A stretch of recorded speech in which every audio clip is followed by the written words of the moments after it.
The name Nisa suggests the surah was revealed to that segment of the community which was highly neglected during the time of the Prophet ﷺ, the women. And Allah subhanahu wa ta'ala, He highlights certain rights of theirs and how to deal with them within the surah. And this surah, I believe, should be studied by every single person who has any relationship with any lady. Whether it be a relationship of a brother, sister, whether it be the relationship of a son and a mother, whether it be the relationship of a husband and wife, this surah holds many key principles inside it on how to deal with the women folk. For example, Allah subhanahu wa ta'ala, He says in the surah, وَعَاشِرُوهُنَّ بِالْمَعْرُوفِ, that deal and live with your women in the most appropriate manner. This is one verse of the Quran that most men forget to even realize was ever revealed. That Allah subhanahu wa ta'ala is telling us that deal with your men, deal with your women, وَعَاشِرُهُنْ. The men should deal with their women بِالْمَعْرُوفِ, in the most appropriate manner. And this is something we saw in the life of the Prophet sallallahu alaihi wasallam. The Prophet sallallahu alaihi wasallam, he knew how to deal with his wife, and he knew how to deal with his daughters. He knew how to deal with the women of the community. You won't ever find anywhere that any of the wives of the Prophet ﷺ said that the Prophet ﷺ raised a hand against us. You know, we all are quick to quote the verse of the Quran that Allah subhanahu wa ta'ala says that فَعِذُوهُنَّ وَهْجُرُوهُنَّ فِي الْمَضَاجِعِ وَضْرِبُوهُنَّ, that advise them and then separate with them in beds and then strike them. We're very quick to quote this ayah. But don't we all know that the Prophet ﷺ was the tafsir of the Quran? Don't we know that his life was a clear commentary of the Quran? And how the Quran kept that as the last measure. The Prophet ﷺ, having 10 wives, never had to resort to that last measure. That's the sunnah of the Prophet ﷺ. He had 10 wives, but never did the Prophet ﷺ ever resort to that measure in all of his wives. And the Prophet ﷺ, for some of us we may say, oh, the Prophet ﷺ may have been young, maybe he had control over his emotions. He definitely had control over his emotions. But this was the Prophet ﷺ from 25 until 63, and none of his wives ever had any complaint against him ﷺ. And after the Prophet ﷺ passed away, they loved him so much that none of them ever got married again. And Aisha radiallahu anha was only 19 years old.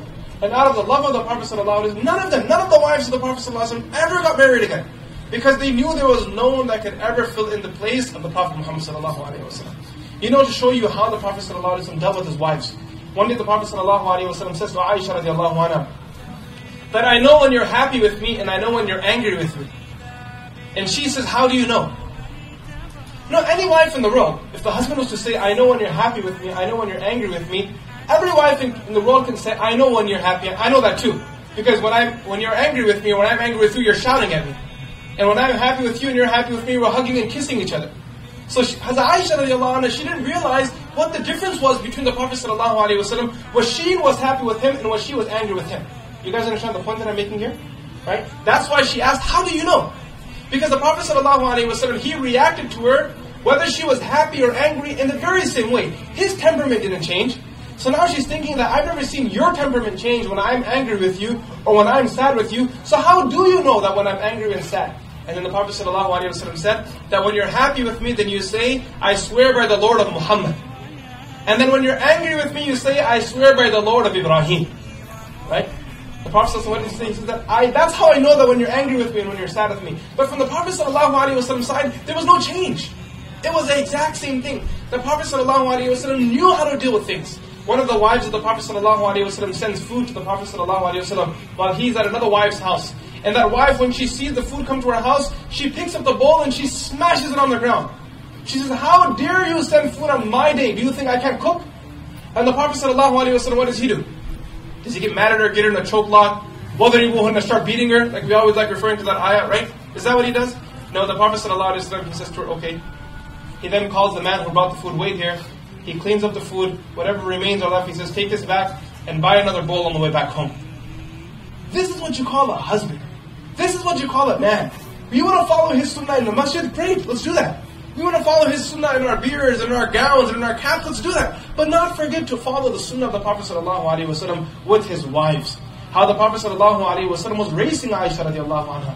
And how the Prophet ﷺ, sometimes you know how our wives say, take me somewhere. She says, take me to the planetarium. And you think the planetarium is the most boring thing on the face of this earth.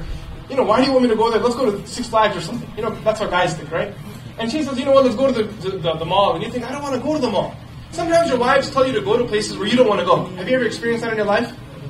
Yeah, many times, right? I can testify to this, definitely. Right? When a wife is saying, let's go do something, and you don't want to do it. But the question is, what would the Prophet ﷺ had done if his wife requested him to do something and he didn't want to do it? And that thing was jaiz. If it was haram, then obviously, hands off, it's haram. Okay? But if that thing was permissible, and the wife of the Prophet ﷺ wanted something, and the Prophet ﷺ didn't want that, what would happen?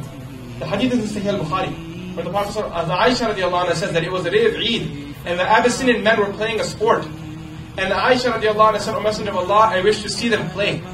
And she herself says that the Prophet ﷺ, did he want to watch the play or not? He didn't want to watch it. He had no interest in it. She herself says that in the hadith. That the Prophet ﷺ had no interest in that sport at all. But he said to Aisha, if you wish to watch it, let's go. And he stood by the door, outside the curtain, and Aisha radiallahu anha says, I stood on my tiptoes, and I put my chin on the shoulder of the Prophet ﷺ to watch the game. And the Prophet ﷺ asked her, Aisha, are you done watching the game? And she said, O Messenger of Allah, let me watch it for a little longer. Right? And she says that more than the game, I was enjoying my chin on the shoulder of the Prophet ﷺ. Right? So you see how this happened here? The Prophet ﷺ didn't say, I don't want to do it, so we're not going to do it. We're going to eat popcorn and go to sleep. The Prophet ﷺ, he catered to his wives. وَعَاشِرُهُنَّ بِالْمَعْرُوفِ. Right? He took care of his wives. And that's why the wives of the Prophet ﷺ, they were happy with the Prophet ﷺ however he was. They knew he was patient with them, so they were also patient with him. How were they patient with the Prophet ﷺ? The Prophet ﷺ didn't give them millions of dollars of expense every week. He didn't give them thousands of dollars. Aisha radiallahu anha herself says that within 2 months, sometimes we would turn on the stove even once. Right? We were eating, how we were eating so much food and we're all complaining because of 18-hour fast and 19-hour fast and all this other junk. Actually, how much are we fasting for today? How many hours? 16, 17 hours? My friend in England were telling me that their iftar is at 9:30 p.m. What time? You know what time their suhoor is? 1:30 a.m. What time? This is this year, right now. The entire England is doing this. Okay? Their iftar is at what time? 9:30. And what time is their suhoor? 1:30 a.m. is their suhoor. And people in America have the mouth to complain. Right? And the Prophet ﷺ and his wives, they were eating dates in water for 2 months. And it wasn't because, they were just, that they had so much food at their disposal, but they chose. But that's how the Prophet ﷺ trained his family. That's how the Prophet ﷺ trained his wives. And they had a very good communication. Right? The relationship. And Allah Azza wa Jalla, He mentions in the Quran, وَعَاشِرُهُنَّ بِالْمَعْرُوفِ, and live with them in the most appropriate manner. Be patient with your wives. And the wives, the same thing with their husbands. Be patient with one another. Be calm with one another. Learn how to overgo one another's shortcomings and one another's faults. Learn how to overgo them. You can't be a boss to your wife. You can't be a boss to your husband. In this relationship, you have to kind of complement one another. Right? You have to complement one another. This is the beauty of the relationship of marriage. And this is for the adults sitting here. I know the kids are probably getting bored of this lecture. You have no idea what's happening. But it's okay. You guys can listen to it. Right? I'll give you guys an example. One of the things that husband and wives make the biggest mistake in is when you have to correct your spouse. This is a big problem usually. For example, your spouse does something wrong and you have to correct them. How do you correct them? Hajiani! You scream that out, oh, Kariwala, Bamash, Sundini, and and they start swearing at each other. Small mistake and they start swearing and shouting at each other. My teacher used to say that if you want to correct your spouse, there are 3 principles you must follow, otherwise it is not even permissible for you to correct your spouse. What did he say? He says that there are 3 principles you must follow when you want to correct your wife if she makes a mistake, otherwise it's not even permissible for you to correct her.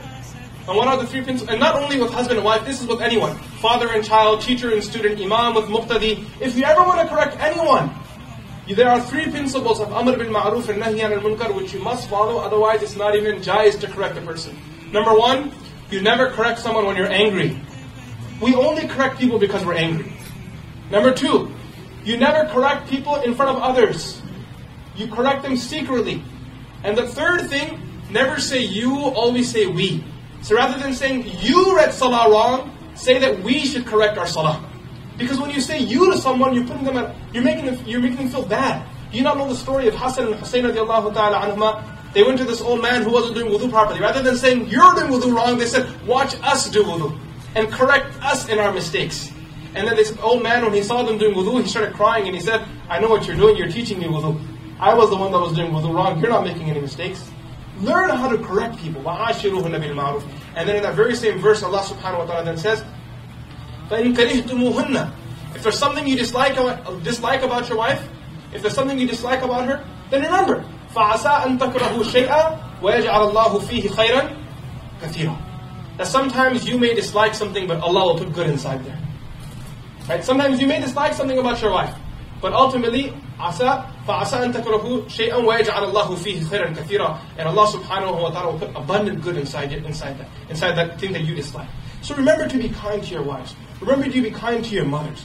Remember to be kind to your sisters. Because these people in the community are those who may have a lower hand in power, who may not have the finances in their pockets. As men, you may have the power, you may have the finances, but that doesn't mean you ignore them, rather it means you take care of them. This is what Allah subhanahu wa ta'ala is repeatedly telling us in Surah An-Nisa, again and again, الرِّجَالُ قَوَّامُونَ عَلَى النِّسَاءِ. And then the verses continue, Allah subhanahu wa ta'ala teaches this principle to us again and again.